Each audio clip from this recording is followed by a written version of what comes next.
Hello everyone! When Robert Redford, screen icon, indie film pioneer, founder of the Sundance movement, and one of the most admired actors of his generation, passed away on September 16, 2025 at the age of 89 in his beloved Sundance, Utah home, the shock rippled far beyond Hollywood. The outpouring of tributes came from every corner of the film world, from Jane Fonda, Meryl Streep, Barbra Streisand, to countless independent filmmakers. And yet, amid all the public mourning, one of the most poignant, long-awaited responses came from Morgan Freeman, a man whose own legacy spans decades, whose voice has narrated billions of hearts, and whose friendship with Redford stretched back to their early collaborations. And when Morgan finally spoke, what he revealed was raw, haunting, and something the world wasn't quite ready for. Morgan Freeman's tribute began simply, "Rest peacefully, my friend. After working with you on Brubaker in 1980, we instantly became friends," he wrote. Facebook plus 3X, formerly Twitter, plus 3X, formerly Twitter, plus 3. But beyond that standard creed of respect, Morgan offered more, a glimpse into a bond beyond the camera, the noise of stardom, and the myth of Hollywood immortality. He spoke quietly of the man behind the legend, the gifted actor who could carry romantic charisma in Butch Cassidy and the Sundance Kid, the moral gravitas in All the President's Men, and the champion of independent voices through the Sundance Institute, and yet who also carried unseen burdens. Redford's death, Freeman said, prompted him to remember not just a co-star, but a comrade, someone who shared the same roller coaster ride of fame, risk, reinvention, and quiet moments of doubt. Morgan reflected on moments off-screen. The films they made, yes, but also the late-night conversations, the silent drives home, the times when Redford confessed without fanfare that the spotlight had become its own prison. That being the icon sometimes meant hiding the fear of irrelevance, the ache of aging, the regret of roads not taken. He admitted that when Redford said goodbye to acting, it wasn't just a career choice. It was a reckoning with time, with legacy, with the fear that one day the cameras stop and all you're left with is a room, your memories, and the question of whether you made your life matter.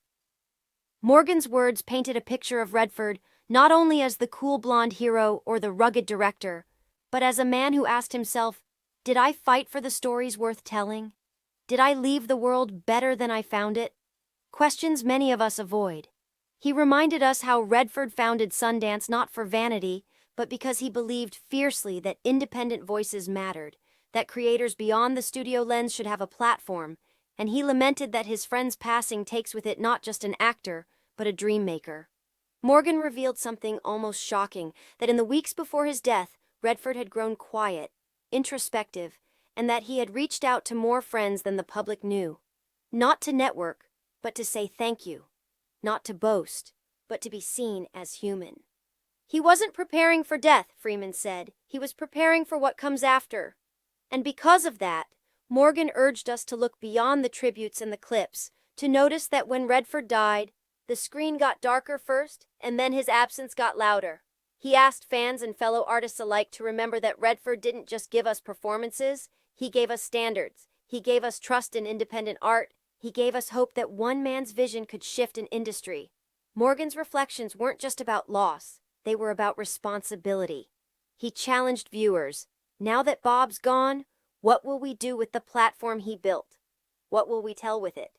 He didn't present Redford as mythic, but as mortal, brilliant but flawed, celebrated but anxious, luminous yet vulnerable. And perhaps the most surprising part of his tribute was his confession, that for years he had held back from speaking about Redford's influence in his own life because the spotlight on him made me uncomfortable with my own voice. Morgan said that stepping forward now felt necessary, not for publicity, not for love notes, but because the world needs to know that even legends die, and even legends' Over the next 30 to 40 minutes of this video, we'll unfold the full story. How Redford's early life shaped his later drive. How his collaborations with Freeman and countless others created movie history moments. How their friendship evolved from co-stars to confidants. How Redford's activism and commitment to independent cinema changed countless lives.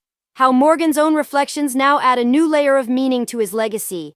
And why, yes, You might gasp at what Morgan finally revealed about what Redford told him in private during that last year, about the unfinished film he regretted, the script he never made, and the message he wanted to leave for the next generation.